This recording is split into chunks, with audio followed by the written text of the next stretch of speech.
So the controversy from the vaccine mandates is accelerating, especially in places like Seattle and Chicago and Los Angeles, and just slowly more and more and more around the country. We're going to start seeing a lot of pushback, especially from communities of color and from police unions. And I think that's one of the most disgusting things that the media is doing, is trying to paint that the people who are refusing the vaccines are just police officers, and they're trying to use the old dividing lines between, Black Lives Matter and Blue Lives Matter.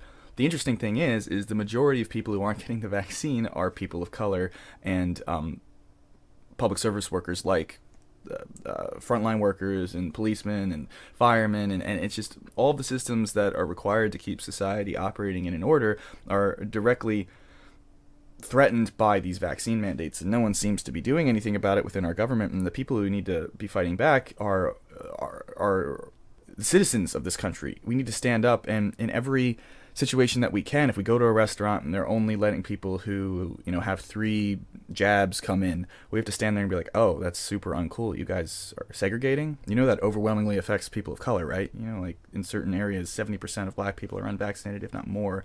So you're essentially just, the most people you're turning away are people of color and marginalized communities. What does that do? I mean, you're medically discriminating, and that's what's going to start waking people up, because most of these brainwashed cult-like progressive wokists, you have to, they don't listen, they disassociate from what they don't want to hear. So you have to approach them.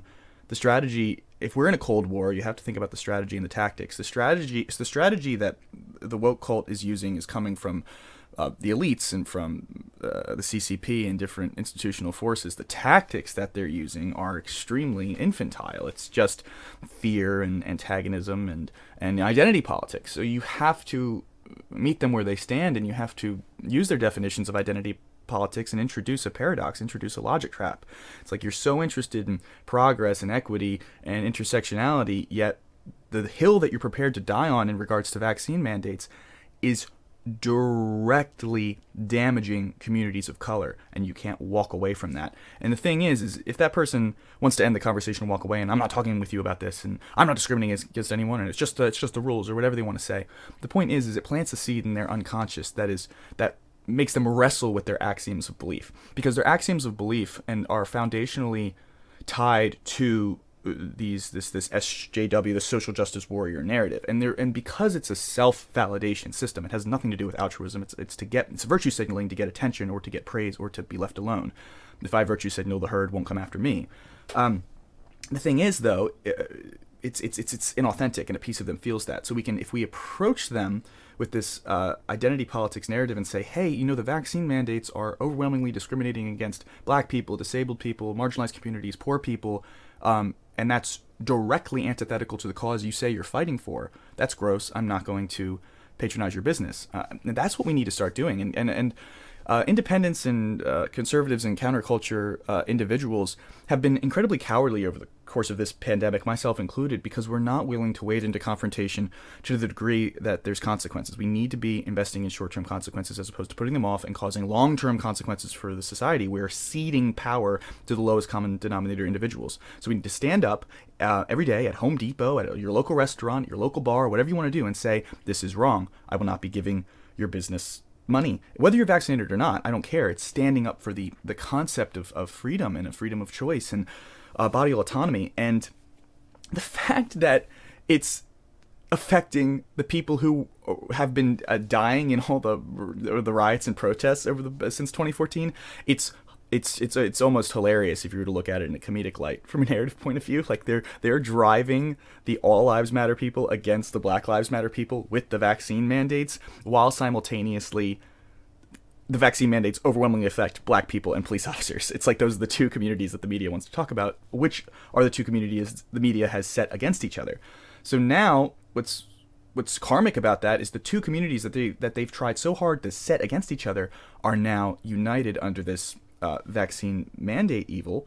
That the segregation, the medical apartheid, is uniting the right and the left in a very certain elements of the right and the left in a very serendipitous way. The marginalized communities that were fighting for the Black Lives Matter movement are now realizing that the people in power do not have their best interests in heart.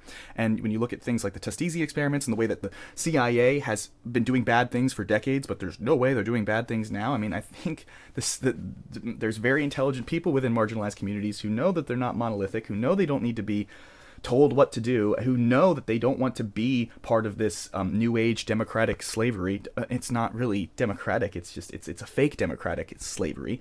And the Democrats were the party of the slave owners. They were the ones. They were the Confederates. They were the ones fighting for it. Abraham Lincoln was Republican. Remember that. This is new age slavery. This is new age segregation, and they're insidious about it. And it is directly it's to benefit the elites. It's to benefit the pedophilic elite. They already don't care. They're actively manipulating us. They don't have a conscience.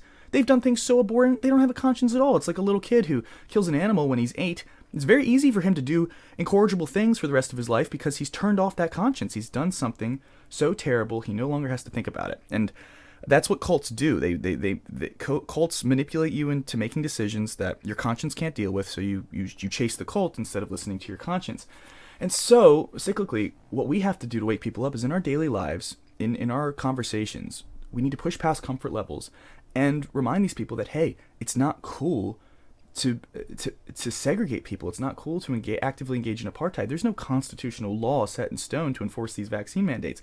We'll see how many sheriffs actually enforce it. We might not have enough police officers to take care of our cities in the coming days, and it's all going to accelerate. And I think the best thing for us to do is every chance we get, when we see these vaccine mandates, we just say, hey, this is really uncool. This is kind of gross, and it's directly antithetical to the social justice warrior narrative. And if you tell these progressive wokes, or you tell these people who just want to get back to normal, or whatever that means, who are just trying to stick themselves with 8 different vaccines to move on, remind them, it's like, hey, well, that's you're operating from a place of privilege, and it's overwhelmingly affecting communities of color. And it's like, yeah, it's not comfortable for a lot of conservatives and counterculture people to engage in that sort of like narrative, because it's like, in identity politics is destructive to society, but but it's war. It's a civil war. You have to engage with the tactics that they've set. We have to meet them where they stand and defeat them on the battlefield of ideas.